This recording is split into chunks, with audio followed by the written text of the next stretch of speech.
Hello friends, welcome back to தர்வாக் channel நண்பர்களே. எனக்கு இந்த வீடியோவில் பார்த்தீங்கன்னு வச்சுக்கோங்களேன், மிக முக்கியமான ஒரு ஜோதிட ஆன்மீக தாள்களை தான் இப்போ இந்த வீடியோவில் ரொம்ப அதிரடியாக சுவாரஸ்யமாக பார்க்க போகிறோம். அதாவது டிசம்பர் மாதம் 15ஆம் தேதி ஒரு முக்கியமான நாளாக வருது. அன்று தான் தமிழ் மாதத்தில் 8வது மாதமான கார்த்திகை மாதத்துடைய கடைசி நாள். ஆமாங்க, கார்த்திகையுடைய 30ஆம் நாள். அதே போல் கிழமை பார்த்தீங்கன்னு வச்சுக்கோங்களேன், ஞாயிற்றுக்கிழமை. இந்த ஞாயிற்றுக்கிழமை அப்படி என்ன முக்கியமான நாளாக வருது அப்படின்னு கேட்குறீங்களா? இந்த ஞாயிற்றுக்கிழமை பார்த்தீங்கன்னு வச்சுக்கோங்களேன், பௌர்ணமியானது வருது. வரக்கூடிய பௌர்ணமி கார்த்திகை மாதத்தில் வரக்கூடிய பௌர்ணமி. ஒவ்வொரு மாதத்தில் வரக்கூடிய பௌர்ணமி ஒவ்வொரு சிறப்பு கொண்டிருக்கும். அதுபோல் கார்த்திகை மாதத்தில் வரக்கூடிய பௌர்ணமி ஒரு தனி சிறப்பான பௌர்ணமி என்று சொல்லலாம். இந்த பௌர்ணமிக்கு பிறகு நிறைய ராசிக்காரங்களுக்கு கிரக மாற்றங்களானது ஏற்பட போகுது. அந்த கிரக மாற்றங்களால் ஒவ்வொரு ராசிக்காரங்களுக்குமே தலையெழுத்து மாறும். அதில் இன்னைக்கு இந்த வீடியோவில் துலா ராசிக்காரங்களுக்கு என்ன தலையெழுத்து மாறுங்கிறத ஷேர் பண்ண போகிறேன். துலா ராசியில் பிறந்தவங்க உங்கள் ராசிக்கு என்ன மாதிரி தலையெழுத்து மாறும் அப்படிங்கிறத தெரிஞ்சுக்குங்க. துலா ராசிக்காரங்களுக்கு முன்னாடி இருக்கக்கூடிய ராசிக்காரங்களுக்கு ஆல்ரெடி வீடியோ போட்டிருக்கேன். மேஷம், ரிஷபம், மிதுனம், கடகம், சிம்மம், கன்னி ஆகிய ராசிக்காரங்களுக்கு வீடியோ போட்டிருக்கேன். இந்த வீடியோ பார்த்தீங்கன்னு வச்சுக்கோங்களேன், துலா ராசிக்கானது. ஸோ துலா ராசிக்காரங்க வீடியோ ஸ்கிப் பண்ணாமல் பாருங்கள். ஆக்சுவலி இந்த கார்த்திகை மாதம் ஒரு தெய்வீகமான மாதம் என்று சொல்லப்படுது. அதுவும் ஐயப்பனுக்கெல்லாம் ரொம்ப உகந்த மாதமாக சொல்லப்படுது. ஐயப்பனுக்கு மட்டும் கிடையாதுங்க, முருகப்பெருமானுக்கு உகந்த மாதமாக இந்த மாதம் சொல்லப்படுது. இந்த மாதத்தில் வரக்கூடிய ஒவ்வொரு நாட்களுமே ஒவ்வொரு வகையில் சிறப்பு இருக்குது. அதில் கார்த்திகையில் வரக்கூடிய பௌர்ணமி தனி சிறப்பான ஒரு பௌர்ணமியாக சொல்லப்படுது. கார்த்திகையில் வரக்கூடிய பௌர்ணமி நம்மளுடைய கவலை போக்கக்கூடிய பௌர்ணமி என்று சொல்லலாம். ஏன்னா நம்மளுடைய கவலையை போக்கக்கூடிய கந்தனுடைய கிருத்திகை விரத பௌர்ணமி இருக்கலாம். ஸோ சிறப்பு மிகுந்த இந்த கார்த்திகை பௌர்ணமியில் எப்படி விரதம் இருக்கிறது, என்ன மாதிரி விரதம் இருக்கிறது அப்படிங்கிறத தான் இந்த வீடியோவில் ஃபஸ்ட்டு உங்களுக்கு எக்ஸ்பிளைன் பண்ண போகிறேன். துலா ராசிக்காரங்க எப்படி விரதம் இருக்கலாம் அப்படிங்கிறத தெரிஞ்சுக்குங்க. மற்ற எந்த மாதத்திற்கும் இல்லாத தனி சிறப்பு கார்த்திகை மாதத்திற்கு உண்டு. இதற்கு காரணம் கார்த்திகையில் வரக்கூடிய பௌர்ணமி, அப்புறம் கார்த்திகை கிருத்திகை நட்சத்திரம் தான். இந்த நட்சத்திரங்கள்லாம் விரதம் எப்போது துவங்க வேண்டும், யாரெல்லாம் இந்த நாளில் விரதம் மேற்கொள்ளலாம் அப்படிங்கிறத தான் இந்த வீடியோவில் ஷேர் பண்ண போகிறேன். ஸோ வீடியோ ஃபுல்லாக பாருங்கள். வீடியோ ரொம்பவே யூஸ்ஃபுல்லாக இருக்கும். கரெக்டாக இந்த ஆண்டு கார்த்திகை மாதம் நவம்பர் 16ஆம் தேதி அன்னைக்கு பிறந்தது. இந்த மாதம் பார்த்தீங்கன்னு வச்சுக்கோங்களேன், முருகப்பெருமானுக்கு தான் ரொம்ப உரியதாக சொல்லப்படுது. காரணம் என்னன்னா, கந்தனுடைய முதல்ல உருவான திருநாமமான கார்த்திகேயன் என்பது தான் இதற்கு காரணம். 6 கார்த்திகை பெண்கள் வளர்க்கப்பட்டதாலேயே கார்த்திகேயன் என்ற பெயர் முருகனுக்கு வந்தது. அதனாலேயே இந்த கார்த்திகை மாதம் ரொம்ப விசேஷம். முருகனை வளர்த்த கார்த்திகை பெண்களை சிறப்பிக்கக்கூடிய விதமாக சிவபெருமானால் உருவாக்கப்பட்ட விரதம் தான் இந்த கார்த்திகை மாதத்தில் வரக்கூடிய கிருத்திகை பௌர்ணமி விரதம். எனவே இந்த மாதத்தில் முருகனுக்கு விரதம் இருந்து மிகப்பெரிய பலன் உங்களுக்கு கண்டிப்பாக பெற்றுத்தரும். அதில் எந்த டவுட்டும் வேண்டாம். இந்த கார்த்திகை பௌர்ணமி நாளில் முருகப்பெருமானுக்கு போய் சந்தன அபிஷேகம் செய்து வழிபட்டால் குழந்தை பாக்கியம் இல்லாதவங்களுக்கு குழந்தை பாக்கியம் கிடைக்கும். இவ்விரத முறையினை நீங்கள் மேற்கொள்றதுனால சிறந்த வாழ்க்கை துணையும் புத்திசாலித்தனமான புத்திரர்களும் கிடைப்பாங்க. வாழ்வில் எல்லா பேறுகளும் கிடைப்பதோடு எடுத்த நல்ல காரியங்கள் கூட தடையே இல்லாமல் வெற்றியாகும். அந்த மாதிரியான அதிசயம் நடக்கும். மேலும் இந்த கார்த்திகை பௌர்ணமி நாளில் முருகன் சன்னதிக்கு போய் 3 அகல் விளக்கேற்றி 9 முறை முருகனை சுற்றி வரணும். அப்படி வந்தீங்கன்னா வேலை இல்லாமல் இருக்கக்கூடிய வேலை இல்லாமல் திண்டாடுறவங்களுக்கு வேலை வாய்ப்புகள் அமையும். துலா ராசிக்காரங்க உங்களுக்கு.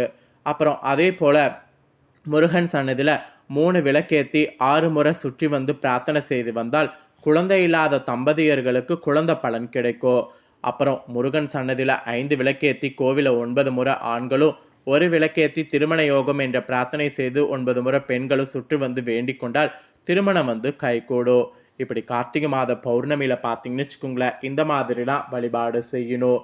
துலா ராசிக்காரங்க, இப்போ நான் சொன்ன இந்த மாதிரியான வழிபாடுகள் நீங்கள் கார்த்திகை பௌர்ணமி அன்னைக்கு முருகனுக்காக செய்து பாருங்கள். நீங்கள் எதுக்காக செய்கிறீங்களோ அந்த பலன் உங்களுக்கு கிடைக்கும். இது தாங்க கார்த்திகை பௌர்ணமியுடைய சிறப்பு. இவ்வளோ நேரம் கார்த்திகை பௌர்ணமியுடைய சிறப்பை பார்த்தோம். இப்போ தான் இந்த பௌர்ணமிக்கு பிறகு துலா ராசிக்காரங்களுக்கு என்ன தலையெழுத்து மாறும் அப்படிங்கிறத பார்க்க போகிறோம். ஸோ துலா ராசியில் பிறந்தவங்க உங்கள் ராசிக்கு என்ன மாதிரி தலையெழுத்து மாறுங்கிறத தெரிஞ்சுக்குங்க. கிரக நிலைகள், கிரக மாற்றங்கள் இதனோட அடிப்படையில் தான் உங்களுக்கான பலன்கள் ஜோதிடர்கள் சொல்லியிருக்காங்க. அதனால் நான் சொல்லக்கூடிய பலன்கள் கரெக்டாக இருக்கும். அதனால் உங்களுக்கான பலன் என்னங்கிறத துலா ராசிக்காரங்க தெளிவாக இந்த வீடியோவில் நோட் பண்ணிக்கோங்க. அதாவது கலஸ்தரக்காரகன் சுக்கிரனை அடிப்படையாக கொண்ட துலா ராசி அன்பர்களுக்கு இந்த பௌர்ணமிக்கு பிறகு திட சிந்தனைகளோடு இருக்க வேண்டும். உங்கள் குறிக்கோள்கள் அப்பதான் ஈஸியாக உங்களுக்கு அடைய முடியும். அதனால் திட சிந்தனைகளோடு இருங்க. வருமானத்தை பெருக்குவதற்கு நல்ல பல வழிகள் உதயமாகும். உதயமாகக்கூடிய எல்லா வழிகளையுமே மிஸ் பண்ணாமல் எல்லாத்தையும் பயன்படுத்திக்குங்க. நிதி நெருக்கடிகள்லாம் ஏற்படாது. ஸோ நிதி நெருக்கடிகள் கண்டிப்பாக உங்களுக்கு ஈஸியாக சால்வ் ஆகும். அது மட்டும் இல்லாமல் குடும்பத்திலையும் வெளி வட்டாரத்திலும் உங்கள் பேச்சுக்கு ஒரு தனி மதிப்பு உண்டாகும். எப்போதும் போல் சட்டத்தை மதித்து நடங்க, அதுவே உங்களுக்கு போதும். இந்த டைம் சில அன்பர்கள் உங்களுக்கு சாதகமான மேலிடத்து தொடர்புகளை உருவாக்குவதற்கு வாய்ப்பு கிடைக்கும். அந்த வாய்ப்பெல்லாம் மிஸ் பண்ணிடாதீங்க. இல்லத்தில் கூட பார்த்தீங்கன்னு வச்சுங்களேன், திருமணம் போன்ற சுப நிகழ்ச்சிகள்லாம் நடக்கும். நீங்கள் சார்ந்துள்ள துறையில் புகழுடைய உச்சியை நோக்கி படிப்படியாக முன்னேறுவது உங்களுக்கு இருக்குது. அதே சமயம் கடினமாக உழைக்க வேண்டியது இருக்குது. இந்த பௌர்ணமிக்கு பிறகு எந்த அளவுக்கு கடினமாக உழைக்கிறீங்களோ அந்த அளவுக்கு உங்களுக்கு பலன்கள் பார்த்தீங்கன்னு வச்சுக்கோங்களேன் அற்புதமாக கிடைக்கும். அப்புறம் நீங்கள் தொழில் வியாபாரம் செய்பவர்களாக இருந்தீங்கன்னா தொழில் வியாபாரத்தில் இந்த பௌர்ணமிக்கு பிறகு உங்கள் ராசிக்காரங்களுக்கு லாபம் கிடைக்கும். கொடுக்கல் வாங்கலில் இருந்த சிரமங்கள் அத்தனையுமே உங்களுக்கு குறையும். தடைகள் ஏற்பட்டாலும் இறுதியில் அனைத்து செயல்கள்லையுமே வெற்றி அடைவதற்கு வாய்ப்பு இருக்குது. வாடிக்கையாளர்கள்லாம் பார்த்தீங்கன்னு வச்சுக்கோங்களேன் கவர புதிய திட்டங்களை தீட்டணும். வியாபாரத்தை விரிவுபடுத்துறது, கடன் சுமை அதிகரிக்கிறது, இதெல்லாம் உங்கள் கையில் தான் இருக்குது. அதெல்லாம் அதிகமாகாமல் இருக்க நீங்கள் பார்த்து நடந்து கொள்ளும். கூட்டாளிகளோட பார்த்தீங்கன்னு வச்சுங்களேன் நிறைய விட்டு கொடுத்து நடக்கணும். இல்லைனா உங்களுக்கு பெரிய அளவில் நஷ்டம் ஏற்படும். இது தொழில் வியாபாரம் செய்கிறவங்களுக்கு சொல்லப்பட்டிருக்கு. அதே உத்தியோகத்தில் இருக்கிறவங்களுக்கு என்ன சொல்லப்பட்டிருக்குன்னா, உங்கள் பணிகளை சரியாக செய்துனா முடிக்க முடியும். அதே நேரம் சில சமயங்களில் காரணம் இல்லாமல் மனதில் தைரியம் குறையும். இந்த டைம் சக ஊழியர்கள் உங்களுக்கு உதவிகரமாக இருப்பாங்க. அலுவலக வேலைகள் தொடர்பான பயணங்கள் நன்மையில் போய் முடியும். பணவரவுக்கு குறைவு ஏற்படாது. உங்களுடைய தன்னம்பிக்கையானது உயரும். மொத்தத்தில் உத்தியோகத்தில் இருக்கிறவங்களுக்கு தன்னம்பிக்கை பார்த்தீங்கன்னு வச்சுக்கோங்களேன் கண்டிப்பாக இருக்கணும். அப்புறம் அரசியலில் இருக்கிறவங்களுக்கு பெயரும் புகழும் அதிகரிக்கும். கட்சி மேலிடத்தினால பாராட்டு உங்களுக்கு கிடைக்கும். தொண்டர்களுடைய ஆதரவு உங்களை உற்சாகப்படுத்தும். கட்சியில் புதிய பொறுப்புகளை பெறுவதற்கு வாய்ப்பு இருக்குது. அவற்றை நேர்த்தியாக செய்து முடித்திங்கன்னா எல்லாத்தையுமே உங்களால் முடிக்க முடியும். மக்களுக்கு நன்மை செய்வதற்காக உங்களுடைய முயற்சிகள் எதிர்க்கட்சியினரால் பாராட்டப்படுவது கூட நடக்கும். புதிய பயணங்களால் உற்சாகம் அடைவீங்க. ஸோ புதிய பயணங்கள் செய்யுங்க. அப்புறம் கலைத்துறையில் இருக்கக்கூடிய துலா ராசிக்காரங்களுக்கு இந்த டைம் புதிய வாய்ப்புகள் குறைவாக இருக்கும். இருந்தாலும் பரவளவு சீராகவே தொடரும். ரசிகர்களுடைய ஆதரவு அமோகமாக இருக்கும். உங்கள் திறமையினால் புகழை தக்க வைத்துக் கொள்வது ஈஸியாக அமையும். உங்களுடைய கற்பனை சக்தி ஊற்று போல் பெருகும். இது வருமானத்துக்காக மாறி பயன் தரும். ஆக மொத்தம் கலைத்துறையில் இருக்கிறவங்களுக்கு அதிர்ஷ்டங்க. அப்புறம் கடைசியாக பெண்மணிகளுக்கு கணவருடைய அன்பும் பாசமும் அளவுக்கு அதிகமாக கிடைக்கும். ஆன்மீக சுற்றுலாவும் இன்ப சுற்றுலாவும் சென்று மகிழ்ச்சியானது அடையலாம். குடும்பத்தில் ஒற்றுமை நிறையும். பிள்ளைகளால் சந்தோஷம் உண்டாகும். வெளிவட்டாரத்தில் உங்கள் செல்வாக்கு உயரும்.